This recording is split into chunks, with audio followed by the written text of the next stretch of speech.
In this video, you have a double surprise. Not only are we here at States Diner, which is this tiny little piece of the U.S. right here in El Salvador, but also we have a super inspirational story to go with it. Let's go.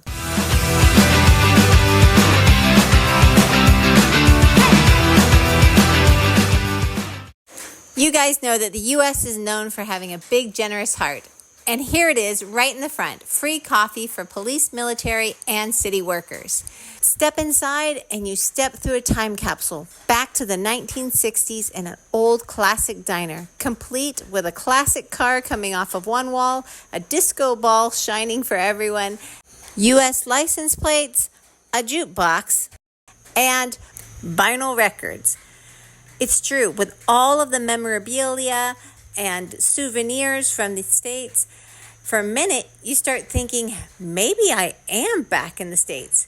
And you forget that the menus are in Spanish, the waiters and waitresses speak Spanish, and you get a harsh reality in the bathroom when you're reminded that you're in El Salvador because you can't flush the toilet paper. Okay, so here we go. Come on in, and I'd say if you're coming here for the first time, go upstairs first, because then you get the best view of the whole place. Let's go.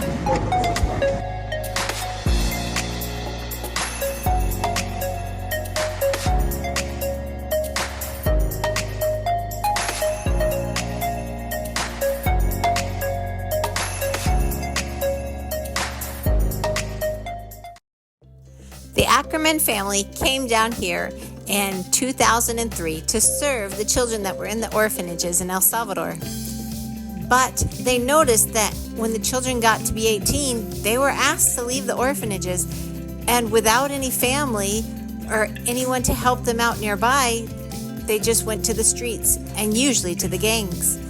So what the Ackerman family did was they said, we're going to have transition houses to help these kids who don't have anywhere else to turn to learn business management skills, culinary skills, all the skills that they will need to go out and get a legal job and start their own life and their own family.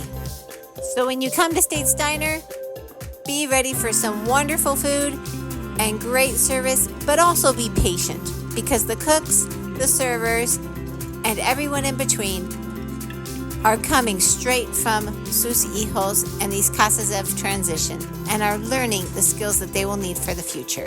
I invited one of El Salvador's top influencers to come try out gringo food in States Diner. Check out that video on my playlist. El desayuno perfecto. Desayuno perfecto.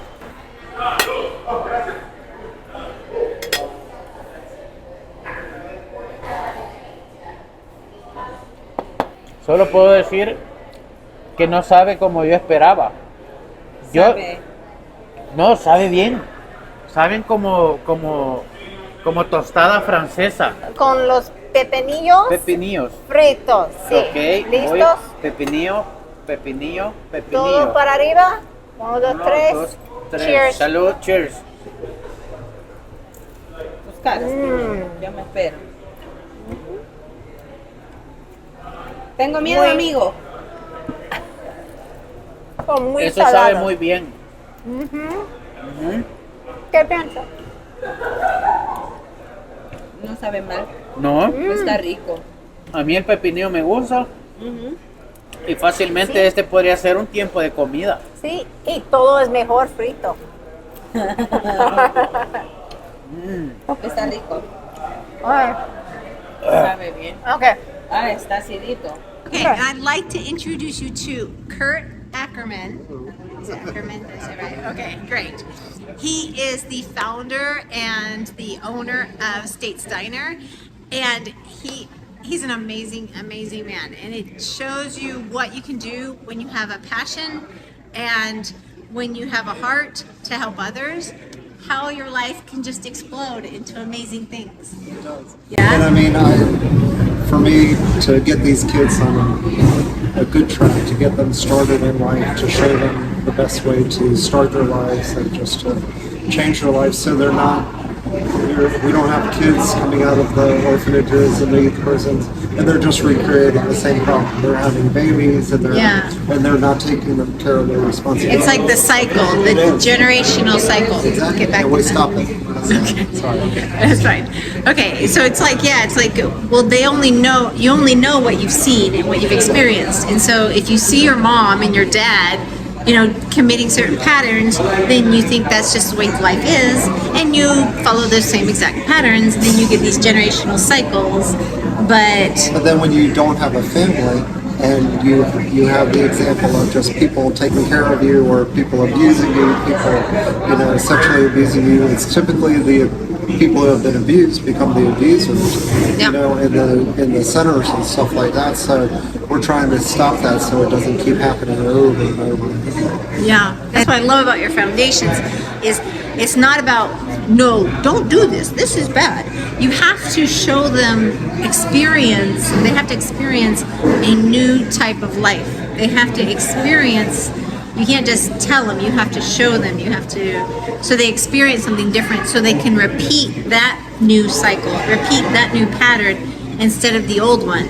And my biggest thing is grace. These kids, they're teenagers. They're going to screw up, just like we screw up. But they're going to screw up. And the thing is that if we know how to show them grace, that they'll know that it's not the end of the world that they made a mistake. Because so many people give up. I can't do this anymore. I screwed up. I did this. I committed this sin, or I had sex, or I did drugs, or something like that. It's not the end of the world. We show that grace that God shows us every day, and that's all that it is. And so we're hoping that these kids learn how to show that grace to their future children, or to their friends, or to their boss, or something like that. Yeah, because it's once you experience like real unconditional love, and once you experience that grace, then it like gives you a new purpose in life, and you realize, okay, yeah, maybe I screwed up in the past, but I have a spotless future. I can create anything with my future. Exactly. I can, give to others what's been given to me, and I can do what I wish would have been done to me. Exactly. No, so And that's amazing. And it's amazing how blessed you've been with starting this and then starting your foundation, and how now you have other locations too. You have 2 cafes, and you have a bakery, and those are filled with kids. Yep.